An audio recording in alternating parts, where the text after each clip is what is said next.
Ladies and gentlemen, please put your hands together to welcome Ajay Mohammed, Director of BMW Toyota Corolla.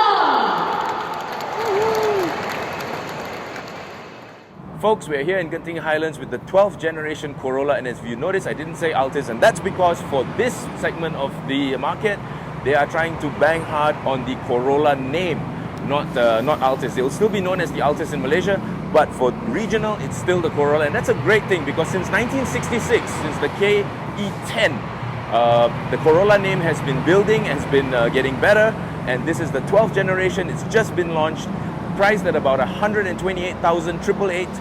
Very good value for money. You get a whole bunch of kit.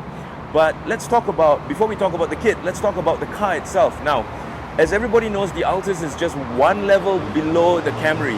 And now they're getting rid of the Altis name. So is this good or is this bad? We don't know.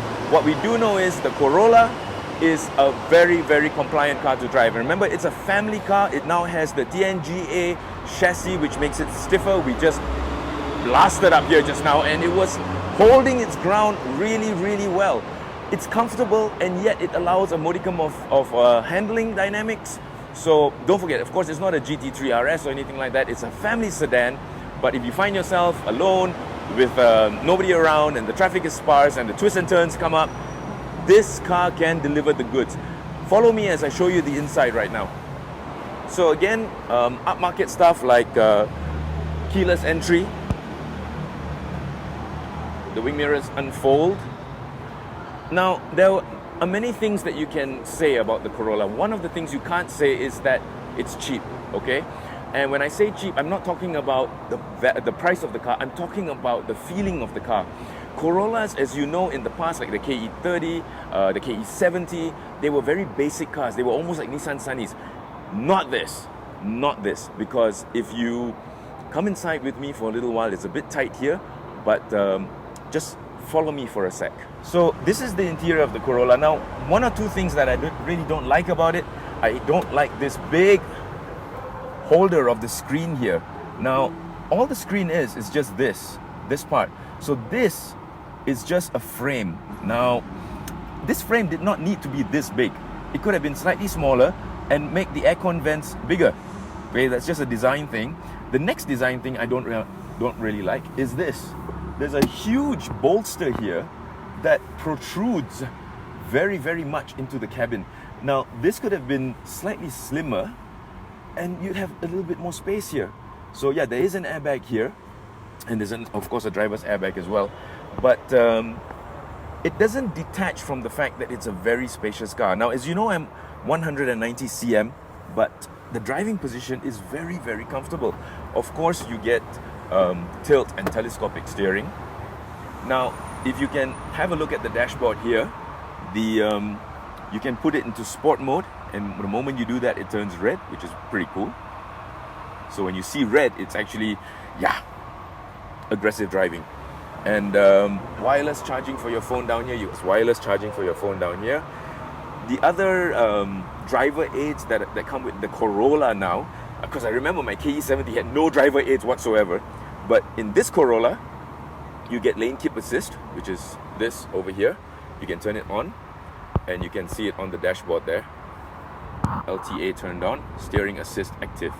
Okay, now this is just telling me my door is open, but I can turn it off at any time, like that. When I turn it off, this goes away, as you can see. So that's the lane keep assist function, and you turn it off, it goes away. You also have active cruise control, which is activated by this button here. So the steering, there's a lot of functions going on in the steering to try and keep your hands on the wheel, which is very important. Okay, these cars are brand spanking new. This car's only got 215 kilometers on its odometer, so the engine is still tight. It hasn't even loosened up yet, and still it was very very responsive. Putting it into sport mode, which is over here, and it turns the instrumentation red, actually lightens up the accelerator pedal as well, so it's a lot more responsive, and that's very cool. The other things that I can show you straight away, it's got an electronic parking brake, it's got auto hold assist right there, And let's take a look at the back now. So again, one of the first things you will notice about the new Corolla is the LED lights, as well as this chrome strip that runs all the way across. Now Beng was mentioning it makes the car look a bit sad from the back, but with the LED lights on, and of course we got daytime running lights, we'll show that to you in a moment. Looks very decent. This is the reverse camera here, so yes, you will get that. And have a look at the, let's have a look at the back seat space. So again, don't forget this is a family car. So you will want, oh, one very good thing I want to point out is the fact that they flattened this. And the reason why I like that is because there are some cars where the door opens. When you open the door, this whole part comes out as well. And if you do that, you get bashed. So they flattened it here and just left the chrome trim there.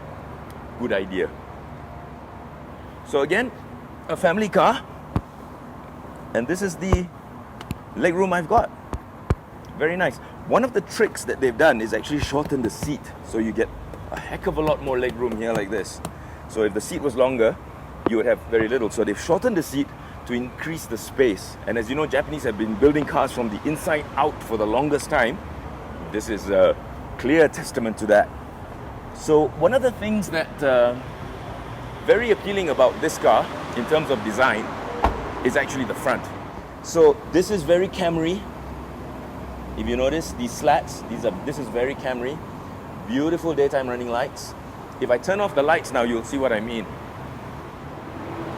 So with the lights off, these are the dual daytime running lights, which kind of match the rear lights, if you notice just now.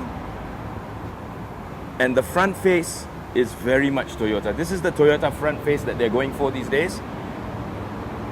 People are calling it a mini Camry, and I'm inclined to agree with them actually in terms of ride handling, in terms of comfort. It's very much a mini Camry. We drove by a Camry 2.2 GX, the first generation just now, and in terms of physical size, it's very, very close. So the cars are getting a bit bigger, the cars are getting a bit wider, but they're also getting a lot better. And so yeah, I'm gonna drive a little bit more. Let me just show you the engine. No bonnet struts, unfortunately. I think this car should come with bonnet struts. So it's actually just a tie rod. And there it is, the 12th generation Toyota Corolla. This engine has been around for a while, but it's a true, tried and tested, proven engine, now mated to a CVT gearbox, which has been tweaked for better performance. But this is one of the best engines that Toyota has ever built, and it's survived for quite a while, and it's now also in the 12th generation Corolla. Tried and tested, proven, a good one. Right, so time to drive a bit more. I'll catch you all later.